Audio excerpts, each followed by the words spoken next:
Y bueno, cuando hablamos de un trabajo organizado en cuestión de salud, tenemos que hablar de Ayninacuna, una fundación que ya son varias oportunidades que nos ha enviado a diferentes profesionales para hablarnos de un programa que es realmente muy importante y muy interesante para aquellas personas que en algún caso pues lo necesiten. Hemos hablado sobre labios leporinos, hemos hablado sobre pediatría. Hoy precisamente ese es el tema que vamos a conversar con la doctora Herlen Orellana León. Doctora, bienvenida al programa por primera vez. Muchas gracias. Le doy la cordial bienvenida y Muchísimas gracias por aceptar este tiempo con nosotros. Bueno, pues yo encantada de estar en el programa, le agradezco. Y bueno, pues hablamos de la Fundación Ayninacuna. Es una fundación que realmente brinda mucha ayuda a la población. Hay muchos pacientes con labio leporino, la incidencia es muy alta. Por lo menos en Bolivia es alrededor de 25 pacientes por 10.000 nacidos vivos. Oh, imagínese, es una cifra alta, ¿cierto? Es una cifra muy alta, pero gracias a Dios existe la fundación, Ya. que es una fundación que realmente beneficia a todos estos pacientes porque ayuda en todo el proceso. ¿Cómo funciona Ayninacuna? Coméntenos, por favor. Bueno, pues es una fundación que desde los inicios Sí. se ha integrado mucho en lo que es el labio leporino. Cada paciente que nace con esta patología es derivada a la fundación, porque la fundación se encarga del trato de estos pacientes. Desde que nacen, se integran a la fundación y se hace un seguimiento constante del paciente hasta que tenga la edad adecuada para realizarse la primera cirugía y posteriormente la segunda o tercera, depende del caso de cada paciente, porque cada paciente es diferente. Hablamos no solamente del labio leporino, doctora. Labio También leporino, hablamos de paladar hundido. Paladar hundido y otros detalles. Sí, exacto. ¿Cómo es cómo la gente que, digamos, tiene este problema? Bueno, comencemos, vamos a ordenarnos un poquito. Perfecto. ¿Cómo las personas se dan cuenta o cómo podemos saber de que tenemos un niño en gestación que tiene este problema? Bueno, pues lo ideal, el diagnóstico prenatal se realiza mediante ecografía. Ya. Pero lamentablemente nuestro sistema de salud público, que es al que tiene la mayoría de la población, Así. no puede realizarse esta ecografía porque son ecografías básicas que se realizan. Ya. Y mucho depende del instrumento, que es el equipo de ecografía, y también mucho depende del médico que lo realiza, ¿no? Entonces, muchos pacientes se llevan la sorpresa al momento de ver a su bebé. Del nacimiento. Al momento del nacimiento. Muchos realmente se enteran ahí que tienen un bebé que nace con labio leporino. Son muy pocos los papás que ya saben anteriormente que van a tener un bebé con labio leporino. Esto les permite tal vez prepararse de alguna mejor Prepararse manera. más que... la preparación es más psicológica, ¿no? Porque es un Ya. impacto alto para los papás ver a su bebé, esperar a un bebé con tanto amor y ver que tiene una malformación, porque es una malformación. No es un defecto, es una malformación. Es una Que esto es malformación. algo importante de Sí. aclarar. Esto se da más que todo en la semana 8ª de gestación, Ya. donde hay desarrollo de la carita de los bebés. Estamos hablando por el segundo mes, No, segundo. sí, más o menos la 8ª semana de gestación, entrando el segundo mes del segundo embarazo. mes. Ya. ¿Qué sucede en este tiempo, doctora? No hay fusión ya a nivel del paladar Ya. ni del labio. Entonces, esto es la causa de que se produzca ya sea labio leporino simple o con paladar hendido. Las causas. Las causas son diferentes, tiene que ver, hay un porcentaje que puede ser genético, que ha habido antecedentes en la familia que presentan malformaciones, Ya. otro ambientales y otro lamentablemente no tiene una causa específica. Bueno, dentro de todo esto es importante para nosotros el hecho de conocer de que en una de estas situaciones hay soluciones. ¿Cuáles son las soluciones? ¿Cuáles son los tratamientos con un niño que tiene este tipo de problema? Bueno, pues dependiendo del tipo de fisura que tenga, ¿no? Pero lo ideal es, un niño cuando nace con labio leporino debe acudir inmediatamente a la fundación. Ya estando en la fundación se le va a guiar qué es lo que debe hacer, porque mucho influye el tipo de alimentación que va a tener. Como es un niño que tiene una fisura del paladar, como se puede ver, no puede lactar, muchos niños no pueden lactar el pecho de la mamá. Expliquemos un poquito el panorama interior de una persona, de un niño con labio leporino. Cuando los niños con labio leporino nacen en muchos hospitales, directamente les colocan una sonda. Una sonda. Una sondita en la boca que va hacia el esófago para que por ahí les puedan alimentar con la leche mediante la sonda. Porque la dificultad que presentan para poder lactar, succionar, agarrar el pecho como se debe, no es adecuada. Entonces les ponen la sonda. Y es por la malformación, doctor. Por la malformación, porque como la boca es como una cavidad cerrada que está ahí adentro. Y al succionar hacen presión, como estos niños tienen el labio partido, no está cerrado, y aparte el paladar está abierto, entonces les dificulta mucho para poder succionar. Y para eso necesitan chupones adecuados para que puedan tomar la fórmula del biberón. Habría sido interesante conocer ese tipo de chupones, doctora. Lo vamos a ver en una próxima oportunidad. Lo van a pasar. Son chupones específicos para niños con labio leporino, que son chupones mucho más alargados y de un material mucho más flexible que los chupones corrientes que usa un niño sin ningún tipo de patología. Después del nacimiento, ¿cuál es el tiempo prudente para la operación de un niño? Normalmente tenemos nosotros un parámetro que se opera a partir de los 3 meses, que es la primera cirugía. Ya. Nos basamos en diferentes parámetros, que tenga un buen peso, más o menos alrededor de 5 a 5,5 kilos a los 3 meses, que tenga controles de laboratorio, que tenga una buena hemoglobina para poder ingresar, y el primer tiempo quirúrgico se realiza en esa fecha, a los 3 meses, donde se hace el cierre del labio, que es lo primero. Luego, posteriormente, se realiza una segunda cirugía, pero esto ya es a partir del año de vida.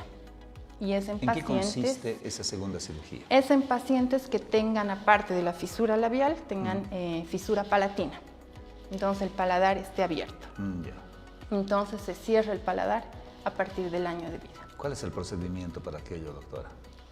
Bueno, pues nosotros como fundación y sobre todo mi especialidad se encarga de ver en el proceso a todos estos niños, ¿no? Que tengan una adecuada ganancia de peso, que no haya desnutrición para que sean aptos para la cirugía, porque si son pacientes con bajo peso, con anemia, no pueden ingresar a cirugías. Tiene que tener un peso adecuado. Tienen que tener un peso adecuado, tienen que tener una hemoglobina adecuada. Y por eso es que hacemos controles constantes para que tengan una ganancia de peso adecuada. Se les hace un seguimiento a los papás, una explicación detallada sobre la dieta que tienen que consumir en los pacientitos lactantes que hasta los 6 meses, que es netamente leche de fórmula, y a partir de los 6 meses ya iniciamos la alimentación complementaria. Yo creo que esta parte debe ser algo realmente un tanto difícil para las mamás en la alimentación durante este tiempo hasta que el bebé gane ese peso. Exacto. Es complicado porque los bebés normales, sin ningún tipo de patología, a partir de los 6 meses empiezan a comer, ¿no? Pero nuestros niños, la dieta es más específica porque hay que tener cuidado con la textura de los alimentos, porque como tienen una comunicación en la boca que comunica hasta la nariz y comunica también al oído porque está abierto, entonces al momento en que los niños empiezan a comer puede haber reflujo por la cavidad nasal o por la cavidad óptica. ¿Y aquello provocaría? Y eso provoca que no quieran comer. Entonces provoca también infecciones, porque la comida retorna incluso muchas veces al oído y muchas veces a la nariz. Entonces los papás tienen que tener sobre todo paciencia y perseverancia, porque esto es de paciencia y perseverancia. Explicarles a cada papá que al momento de empezar la alimentación complementaria tenemos que triturar muy bien los alimentos para que nuestros niños puedan comer y darles poco a poco. Es decir, tardan mucho más tiempo al iniciar la alimentación, al poder tolerar todo, y con esto obviamente conlleva a que la ganancia de peso no sea la adecuada. Entonces tenemos que explicarles detalladamente a los papás absolutamente todos los pasos de cómo iniciar su alimentación, para que tengan una ganancia de peso y al año se puedan operar, si corresponde. Qué lindo y qué bueno, qué importante conocer todos estos datos que nos trae la doctora Orellana. Doctora, dentro de este trabajo que se hace, más allá de la primera y segunda operación, ¿cuál es el papel que corresponde a su especialidad? Bueno, pues como yo le digo, yo me encargo de hacer las valoraciones prequirúrgicas de todos los pacientes que van a entrar al quirófano, de hacer un seguimiento en lo que es el estado nutricional de cada paciente. Todos los pacientes desde que empiezan conmigo, bueno, pues se quedan conmigo por lo menos hasta los 15 años de edad. Yo les hago un seguimiento estricto, porque ha ocurrido muchas veces que van a otro centro médico, a otro centro de salud, y tienen miedo a atenderlo. Dicen, no, es que como tiene labio leporino o cualquier cosa, mejor que lo vea su pediatra. Aún todavía hay ese temor por atender a los niños. ¿Cuál es la razón? Una razón justificada no hay. Muchas veces se asustan por el hecho, como hay una comunicación entre la boquita, la nariz y el oído, cuando estos niños se resfrían, el cuadro es mucho más agudo y mucho más abrupto que en los niños que no tienen ninguna patología. Entonces siempre prefieren traerlos a la fundación. Entonces nosotros hacemos el seguimiento, aparte del seguimiento nutricional, hacemos el seguimiento de niños sanos, que tenga una ganancia adecuada de peso, que tenga las vacunas que le corresponde, y los controles específicos de cada mes o cada 6 meses, dependiendo de la edad de cada paciente. Me sorprendió en el hecho de decirme de que usted hace un seguimiento hasta los 15, 17 años. Dentro de este proceso, ¿qué es lo que evaluamos, doctora? Bueno, mi área específica evalúa, como le indico, el estado nutricional y los controles de niño sano que cualquier otro niño debería tener con un pediatra, ¿no? ¿La pediatría llega hasta los 16 años, 17 años? Normalmente hasta los 15 años, pero en la fundación atendemos incluso hasta los 18 años, porque aparte de la cirugía que se realiza al año de edad, en niñas y en niños se realiza otra cirugía a partir de los 15 y 18 años de edad, cuando hay desviación del tabique, que es la rinoceptoplastía, que se realiza en niñas a los 15 años y en varones a los 18 años. Entonces yo los veo hasta los 18 años. Me percato de que todo esté bien, de que estén físicamente bien, aptos para poder entrar a quirófano. Qué importante conocer todos estos datos.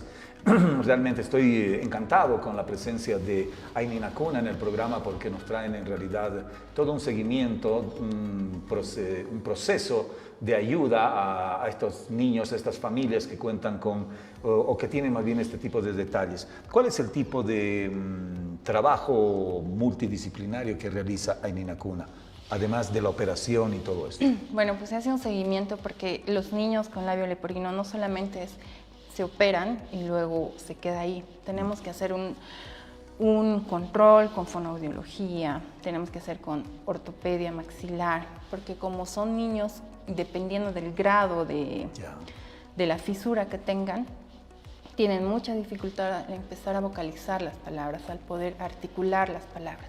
Entonces tiene que hacer un seguimiento estricto con fonoaudiología. Además hay alteraciones en la dentición, entonces por eso mismo tienen que hacer el seguimiento con la ortopedia maxilar. Para ir ordenando Para ir ordenando todo, porque al momento de emitir palabras no se les puede entender a muchos.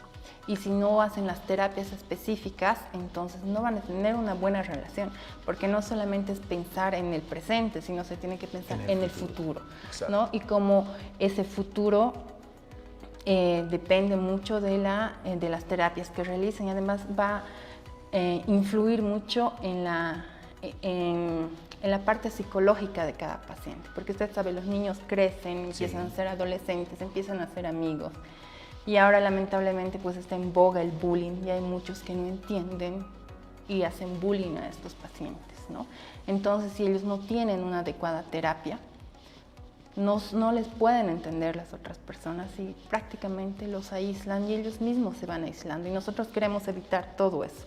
Por eso incluso hay grupos de nuestros pacientes que ya son mayores de 15, 17 años, que tienen grupos de WhatsApp y que se reúnen entre ellos acuden a sus terapias, porque entienden la relación que tienen, porque ellos han pasado por todo ese proceso. Y en cierto modo son ayuda para los siguientes. Exacto, y ellos son un reflejo de lo maravilloso que realiza la fundación, ¿no? Porque es gente que siempre viene incluso a dar charlas a los papás y a los chicos que están en la pubertad o adolescencia. Ellos les dan las charlas y les explican cómo va a ser todo el proceso, y bueno, es la parte positiva también de la fundación. Qué lindo, qué maravilloso, doctora, para nosotros el poder conversar y el poder entender todo esto. Este trabajo que realiza Aina Inacuna es realmente muy importante. Para pertenecer para recibir esta ayuda, usted no necesita ningún otro requisito más que anotarse. ¿Cómo hacemos esto, doctora? ¿Cómo pertenecemos a Aina Inacuna? Pasar por la fundación o llamar a la fundación. Tenemos la dirección ahí. Se tiene la dirección, se tiene el teléfono en pantalla, acudir y ya entran al registro de la fundación. Ya. No se excluye a ningún paciente. Las puertas están totalmente abiertas para todos los pacientes con labio leporino. Voy a preguntarle, ¿esta es una ayuda gratuita? ¿Es una ayuda con todo aquello? Se clasifica a los pacientes de Ya. acuerdo Al tipo de necesidad. al tipo de también. necesidad. Se hace Trabajo un trabajo social, social, exacto. exacto. Tenemos una trabajadora social que se encarga de todo este detalle. Qué importante. Para pertenecer a aquello nada más se necesita visitar la... Visitar la fundación. La fundación. Nada más. Es lo más importante. Es todo por el bienestar de nuestros niños, ¿no? Qué bueno. Evitar descuidarse. Nace un niño con labio leporino, lo más importante es acudir a la fundación y ahí se le va a guiar todo el proceso que debe seguir y listo. Qué importante. Qué lindo saber todo esto. Hemos estado conversando con la doctora Herlen Orellana, que es parte, es pediatra de la Fundación Ain Inacuna. Doctora, queremos comprometerla para una próxima oportunidad. Claro que sí, con mucho gusto voy a estar presente. Encantadísimo, pues bienvenida. Nosotros continuamos con más en el Doctor TV. Los invitamos a un corte comercial en el programa y continuamos con la segunda parte de esta emisión correspondiente a esta fecha. Estamos presentando el Doctor TV.